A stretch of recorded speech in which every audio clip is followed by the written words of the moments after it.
Salem அன்னதானப்பட்டியில Mariamman festival வந்து இன்னைக்கு இனிதே தொடங்கிவிட்டது. இங்க பார்த்தீங்க அப்படின்னா, 2001 பேருக்கு வந்து இன்னைக்கு அன்னதானம் வழங்கப்படுகிறது. அன்னதானப்பட்டிங்கிறதே வந்து நெறைய பேத்துக்கு அன்னதானம் வழங்குறதுல தான் ஃபேமஸு. இன்னைக்கு மகாலட்சுமி என்கிளேவ்ட்ட குடுத்துக்கிட்டு இருக்காங்க. அதுபோக நெறைய பேத்துக்கு நீர்மோர் சுட சுட குடுத்துக்கிட்டு இருந்தாங்க. அப்புறம் யாகம் நெறைய இடத்துல வளர்த்திக்கிட்டு இருந்தாங்க. இதில நெறைய பெண்கள், ஆண்கள் நல்லா திரளா வந்திருந்தாங்க. இங்க 3 சாமியுடைய வந்து ஸ்டாச்சு வச்சிருந்தாங்க. இது பார்க்கறதுக்கு அவ்வளோ அற்புதமா இருந்தது. சூப்பரா இருந்தது. அது மட்டும் இல்லாம, ஃப்ரெண்ட்ஸுடைய பேனர்கள், ஃப்ளெக்ஸுகள் இதெல்லாம் வச்சிருந்தாங்க.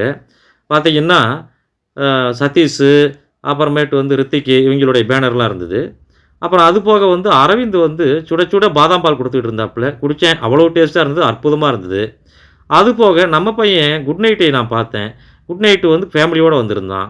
அது போக சுரேஷு, உஸ்வா அவங்களையெல்லாம் பார்த்துருந்தேன். அப்புறம் கோயில் வளாகத்துக்கு வெளிய நின்னு ஃபோட்டோ எடுத்துக்கிட்டேன். ரொம்ப மனதுக்கு அமைதியா இருந்தது.